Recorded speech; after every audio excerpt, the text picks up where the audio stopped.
Sir ಈಗ ನೀವು silent ಅಂದ್ರೂ ಈಗ ಜಾರಕಿಹೊಳಿ ಅವರು ಏನಂದ್ರೆ ಅವರ ಏನು ವಿಜೇಂದ್ರ ಅವರ ರಾಜ್ಯಾಧ್ಯಕ್ಷರಾಗಿ ಒಪ್ಪಲ್ಲ ಅನ್ನೋ ಒಂದು ಮಾತನ್ನು ಹೇಳಿದ್ದಾರೆ. ಈಗ ನಾನು ಸೈಲೆಂಟು, ರಮೇಶ್ ಜಾರಕಿಹೊಳಿ ವೈಲೆಂಟು, ಅವ್ರದ್ದೊಂದು ಪೀರಿಯಡ್ ಕೊಟ್ಟಿವಿ, ಅಟ್ಟು ಮುಗಿದ ಮೇಲೆ ಮತ್ತೊಬ್ರು ವೈಲೆಂಟು, ಹಿಂಗೆಲ್ಲ ಹಂಚ್ಕೊಂಡಿ ನಾವು.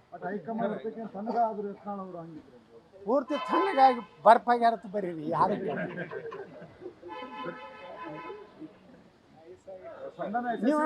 ನೀವು ನನ್ನ ನಾ ಎಷ್ಟು ಹುರುಪನಾಗದೀನಿ ಅದು ನೋಡ್ಯಾರೆ ಬರೀರಿ ನೀವು.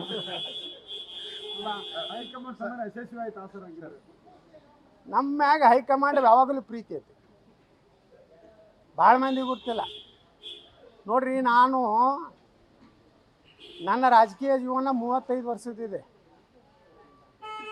ನಮ್ಮ ಸಮಕಾಲೀನರು ಅಟಲ್ ಬಿಹಾರಿ ವಾಜಪೇಯಿ, ಲಾಲ್ ಕೃಷ್ಣ ಅದ್ವಾನಿಯವರು, ಅನಂತ್ ಕುಮಾರ್ ಅವರು, ರಾಜನಾಥ್ ಸಿಂಗ್ರು, ಜಸ್ವಂತ್ ಸಿಂಗ್ ಕಾಲದಲ್ಲಿ ಇದ್ದಂಥವ್ರು ನಾವು. ಏನೋ ಕೆಟ್ಟ ಕಾಲದಲ್ಲಿ ಇದು ಏನೋ ಆಗಿರ್ಬೋದು, ಆದರೆ ಪೂರ್ತಿ ಯತ್ನಾಳ್ ಹೊರಗೆ ಹಾಕ್ತೀನಿ, ಯತ್ನಾಳ್ ಮುಗಿಸ್ಬಿಡ್ತೀನಿ ಅಂತ ಯಾವ ಮೂರ್ಖ ನನ್ನ ಮಕ್ಕಳು ತೊಗೊಂಡಿದ್ದು ತಪ್ಪು.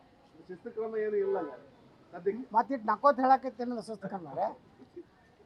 ಒಳ್ಳೆ ಕೆಲಸ ಮಾಡತ್ ಹೇಳ್ಯಾರ, ಮುಂದೆ ಒಂದು ದಿವಸ ಒಳ್ಳೆ ಭವಿಷ್ಯ ಐತೆ ಅಂತ ಹೇಳ್ಯಾರ.